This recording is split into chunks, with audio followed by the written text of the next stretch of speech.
accessible to the public. Question number 9, Chris Hipkins. Thank you, Mr Speaker. My question is to the Minister of Education. Does she stand by all of the decisions she has made this year as Minister of Education? Honourable Hekia Parata. Tēnā koe, Mr Speaker. Yes, in all the circumstances they were made. And the decision I stand by most, Mr Speaker, is the decision to invest $9.7 billion in education in New Zealand, the most ever invested in education in this country. Order.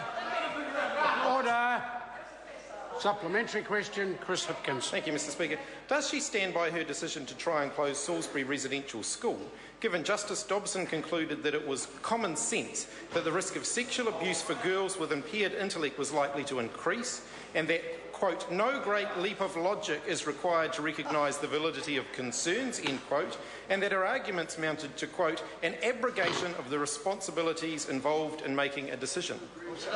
Honourable Hekia Parata. Yes, I do stand by the decision that I made in the circumstances at the time, which was how would we ensure that we provided the full range of services to those young people who had special education needs along a continuum from those who had minor to those who had most intensive. It was never our intention to do away with a residential option. At the time we felt that 2 met that need. In the event, the judge disagreed with us, but I stand by the decision I made at the time.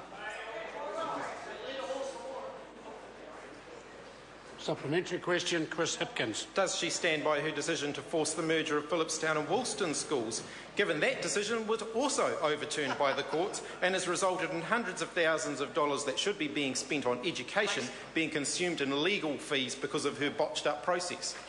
Honourable Hekia Parata. Mr Speaker, I do stand by the decision I made in the circumstances at the time, and as the judgment has made clear to those who've actually read it, the judge felt that the Ministry of Education had carried out the consultation in good faith, that there was one element only that needed continued consultation, and that was to do with the costs. We have subsequently continued the consultation with Phillipstown School, and I met with the board last week.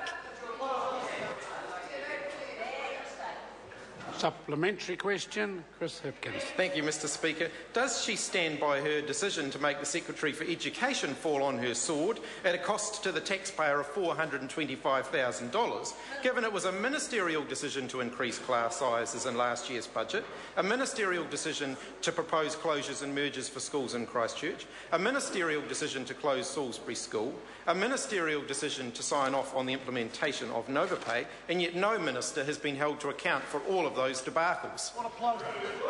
Honourable Hekia Parata. Mr Speaker, that was not my decision, so it should be directed to the Minister whose decision it was. But can I point out that under this government, despite the huge and tragic challenges of the Canterbury earthquakes, we have closed less than a quarter of the total that opposition closed, over 280 in the time they were in government. Order. Supplementary question, Chris Hipkins. Thank you, Mr Speaker. Does she stand by her decision to stick with the failed national standards, given her own ministry have advised her that national standards have incorrectly measured the achievements of around 4 out of every 10 students? Fewer than half of the parents surveyed believe national standards provide a valuable record of their students' learning, and overwhelmingly, teachers and principals are saying that national standards have increased bureaucracy for little educational gain. Honourable Hekia Parata. I do indeed stand by our government's decision to implement national standards, because unlike the opposition, we want to know how well each and every one of our children are doing in every classroom in every school in this country. And what we do know is that over 2,100 of those schools returned their national standards report. The member continues to focus on one, yes, useful piece of research that informs us how we may proceed. But indeed, the particular survey the member keeps referring to, about 50% of those surveyed actually replied. That would be 180 schools out of 2,568.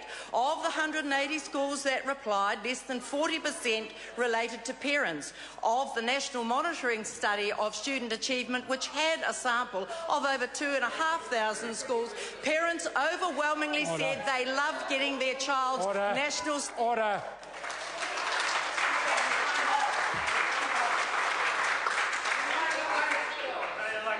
Supplementary question, Tracy Martin. Kia ora.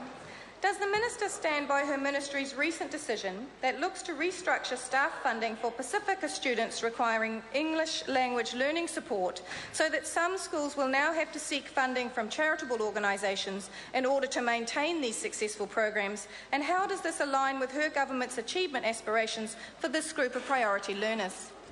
Honourable Hipkins. Mr Speaker, I do stand by the decisions we're making in the Ministry of Education, because we have seen year on year, since this side of the House came into government, a rise in the achievement of Pacifica students. At early childhood, we have the highest level of participation ever. At secondary, we have the highest level of NCEA achievement ever. Order. Point of order, Tracy Martin. My question was quite specific, sir. Does she stand by the decision Order. that restructures The member will specific... resume her seat. The member will resume her seat. The Minister started her answer by saying she stands by the decision. Question number 10, Brendan Horan. Thank you, Mr Speaker.